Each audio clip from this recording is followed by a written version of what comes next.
नमस्कार भाइयों, आपका स्वागत है केआरटी न्यूज चैनल पर। वहीं आज राजस्थान विधानसभा चुनाव 2023 को लेकर, जो कि 2023 एंड व 2024 के शुरुआत में होने वाले, ऐसे में महा ओपिनियन पोल जारी हो गए हैं। इन ओपिनियन पोल के मुताबिक अब कौन सी पार्टी की राजस्थान में सरकार बनती हुई नजर आ रही है। वहीं आपको एक बता देते हैं कि हम वही सर्वे लेकर आते हैं जो कि सबसे परफेक्ट होता है। वहीं सबसे ज्यादा न्यूज चैनलों को उस सर्वे को मत हासिल होता है। वहीं इस सर्वे के मुताबिक अब कौन सी पार्टी भारी पड़ रही है, क्या इस बार फिर से कांग्रेस पार्टी की बनने वाली है सरकार, या फिर बीजेपी पार्टी की बनने वाली है सरकार, या फिर आम आदमी पार्टी इस बार आने वाली है राजस्थान में, या फिर राजस्थान की स्थानीय पार्टी जो कि आरएलपी उसकी बनने वाली है सरकार। इस बार राजस्थान का अगर कई वर्षों का इतिहास उठा के देखा जाए भाइयों, तो राजस्थान में प्रत्येक 5 वर्ष में आपको सरकार बदलती हुई नजर आएगी। क्या इस बार भी ऐसा ही होकर कांग्रेस की सरकार है बदलकर बीजेपी की बन जाएगी, या फिर कांग्रेस पार्टी ने जैसा अब ऐलान कर दी है जिलों को लेकर,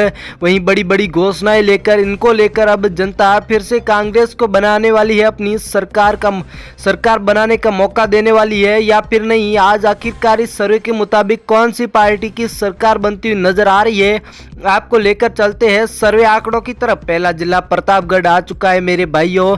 कुल 2 विधानसभा की सीट है जो कि कांग्रेस पार्टी लेकर जाती हुई नजर आ रही है। बीजेपी, आरएलपी व अन्य पार्टियों खाते में 0 सीटें नजर आ रही। चित्तौड़गढ़ आ चुका है जिसमें कुल 5 विधानसभा की सीट है, जिनमें से बीजेपी के खाते में 1 सीट, कांग्रेस पार्टी के खाते में 3 सीटें, अन्य पार्टियों के खाते में 1 सीट, आरएलपी के खाते में इस बार 0 के आंकड़े देखने को मिल रहे। चलते अगले जिले की ओर, हनुमानगढ़ आ चुका है जिसमें कुल 5 विधानसभा की सीट है, जिनमें से बात करें बीजेपी की तो खाते में 1 सीट, कांग्रेस पार्टी के खाते में 4 सीटें, तो इस बार आरएलपी व अन्य सभी पार्टियों के खाते में हनुमानगढ़ में 0 सीटें। जयपुर आ चुका है जिसमें कुल 19 विधानसभा की सीट है, जिनमें से बीजेपी के खाते में 7 सीटें, कांग्रेस के खाते में 11 सीटें, अन्य पार्टियों के खाते में 1 सीट नजर आ रही है जयपुर में।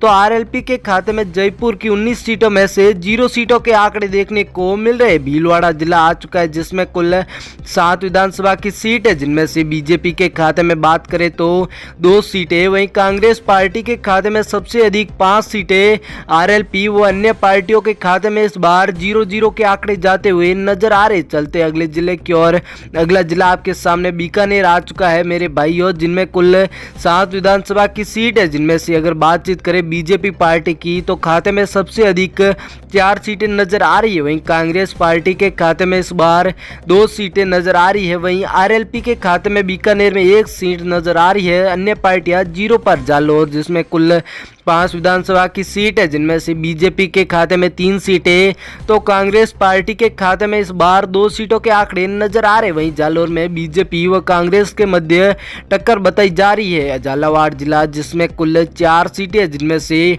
बीजेपी व कांग्रेस के मध्य यहाँ पर भी 2-2 सीटों पर टक्कर बताई जा रही है। तो आरएलपी व अन्य सभी पार्टियों के खाते में झालावाड़ में 0 सीटें नजर आ रही। चलते अगले जिले की ओर, गंगानगर आ चुका है जिसमें कुल 4 विधानसभा की सीट है, जिनमें से अगर बातचीत करें बीजेपी पार्टी की भाइयों तो 2 सीट नजर आ रही है। वहीं कांग्रेस पार्टी के खाते में 3 सीट, 1 सीट यहाँ पर अन्य पार्टियों के खाते में जाती हुई नजर आ रही है। तो आरएलपी के खाते में 0 सीटें। नागौर जिसमें कुल 10 विधानसभा की सीट है, जिनमें से बीजेपी पार्टी की बात करें तो मेरे भाइयों खाते में 3 सीटें नजर आ रही है। वहीं कांग्रेस पार्टी के खाते में 4 सीटें, तो आरएलपी यहाँ पर बीजेपी को टक्कर देती हुई 3 सीटों पर, अन्य पार्टियां 0-2-7 जिसमें कुल 5 विधानसभा की सीट है, जिनमें से बीजेपी के खाते में 3 सीटें, तो कांग्रेस पार्टी के खाते में 2 सीटें, तो इस बार आरएलपी व अन्य पार्टियां 0 के आंकड़ों पर नजर आ रही। पाली जिसमें कुल 6 विधानसभा की सीट है, जिनमें से अगर बातचीत करें बीजेपी पार्टी की तो खाते में 2 सीटें, कांग्रेस पार्टी के खाते में 4 सीटें, आरएलपी व अन्य पार्टियां इस बार 0 के आंकड़ों पर नजर आ रही। चलिए चलते अगले जिले की ओर, उदयपुर आ चुका है जिसमें कुल 8 विधानसभा की सीट है, जिनमें से बीजेपी के खाते में 3 सीटें, कांग्रेस पार्टी के खाते में 5 सीटें, तो आरएलपी व अन्य पार्टियां उदयपुर में 0-0 के आंकड़ों पर नजर आ रही। इसी के साथ अगला जिला आपके सामने आ रहा है जिसका नाम है, आपको स्क्रीन पर आ रहा है, अलवर, जिसमें कुल 11 विधानसभा की सीट है, जिनमें से अगर बीजेपी पार्टी की बातचीत करें तो में 6 सीटें नजर आ रही है। वहीं कांग्रेस पार्टी के खाते में इस बार बातचीत करें तो 5 सीटें, वहीं आरएलपी व अन्य पार्टियों के खाते में मेरे भाइयों 0 के आंकड़े नजर आ रहे सिरोही, जिसमें कुल 3 विधानसभा की सीट है, जिनमें से बीजेपी पार्टी के खाते में 2 सीटें। वहीं कांग्रेस पार्टी की बातचीत करें तो खाते में 1 सीट का आंकड़ा देखने को मिल रहा है। वहीं आरएलपी व अन्य पार्टियों के खाते में सिरोही में 3 सीटों में से 0 सीटें नजर आ रही है। अजमेर, जिसमें कुल 8 विधानसभा की सीट है, जिनमें से अगर बातचीत करें बीजेपी पार्टी की तो बीजेपी पार्टी के खाते में 3 सीटें। वहीं बातचीत करें कांग्रेस पार्टी की तो कांग्रेस पार्टी के खाते में अजमेर में 5 सीटें नजर आ रही है। आरएलपी व अन्य 0 पर। सीकर, जिसमें कुल 8 विधानसभा की सीट है, जिनमें से बीजेपी पार्टी के खाते में 3 सीटों के आंकड़े देखने को मिल रहे। वहीं कांग्रेस पार्टी के खाते में इस बार 5 सीटों के आंकड़े देखने को मिल रहे हैं, तो आरएलपी व अन्य पार्टियों के खाते में 0 के आंकड़े नजर आ रहे। जैसलमेर, जिसमें कुल 2 ही विधानसभा की सीट है, यहाँ पर एक सीट बीजेपी व 1 सीट ही कांग्रेस पार्टी के खाते में जाती हुई नजर आ रही है। आरएलपी व अन्य पार्टियों के खाते में जैसलमेर की 2 सीटों में से 0 सीटों के आंकड़े नजर आ रहे। जोधपुर, जिसमें कुल 10 विधानसभा की सीट है, जिनमें से अगर बीजेपी की बातचीत करें तो खाते में 4 सीटें देखने को मिल रही है। वहीं कांग्रेस पार्टी के खाते में इस बार 5 सीटों के आंकड़े नजर आ रहे हैं। आरएलपी पार्टी के खाते में 1 सीट का आंकड़ा, तो अन्य पार्टियों के खाते में 0 सीटें। गंगानगर, बांसवाड़ा, जिसमें कुल 5 विधानसभा की सीट है, बीजेपी के खाते में 2 सीटें जाती हुई नजर आ रही है मेरे भाइयों।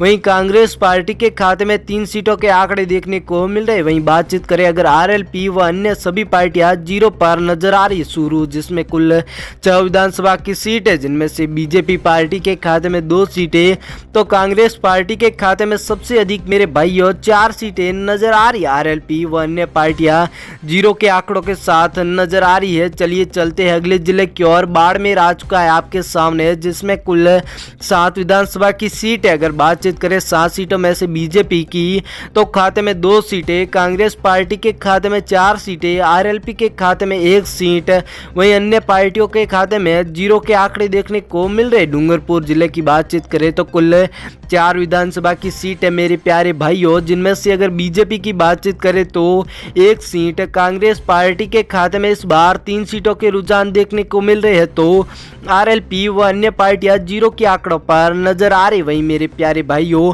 आपके अनुसार इस बार राजस्थान में किस पार्टी की सरकार बननी चाहिए? अगर भी आप हमारा वीडियो राजस्थान से देख रहे हो तो कमेंट बॉक्स में जाकर बताना जरूर। वहीं आपको हम बता देते हैं कि इस चैनल पर राजस्थान, छत्तीसगढ़, वहीं जो राज्यों के चुनाव के ओपिनियन पोल होते हैं वो सबसे पहले मिलते रहते हैं। चैनल को सब्सक्राइब करिएगा।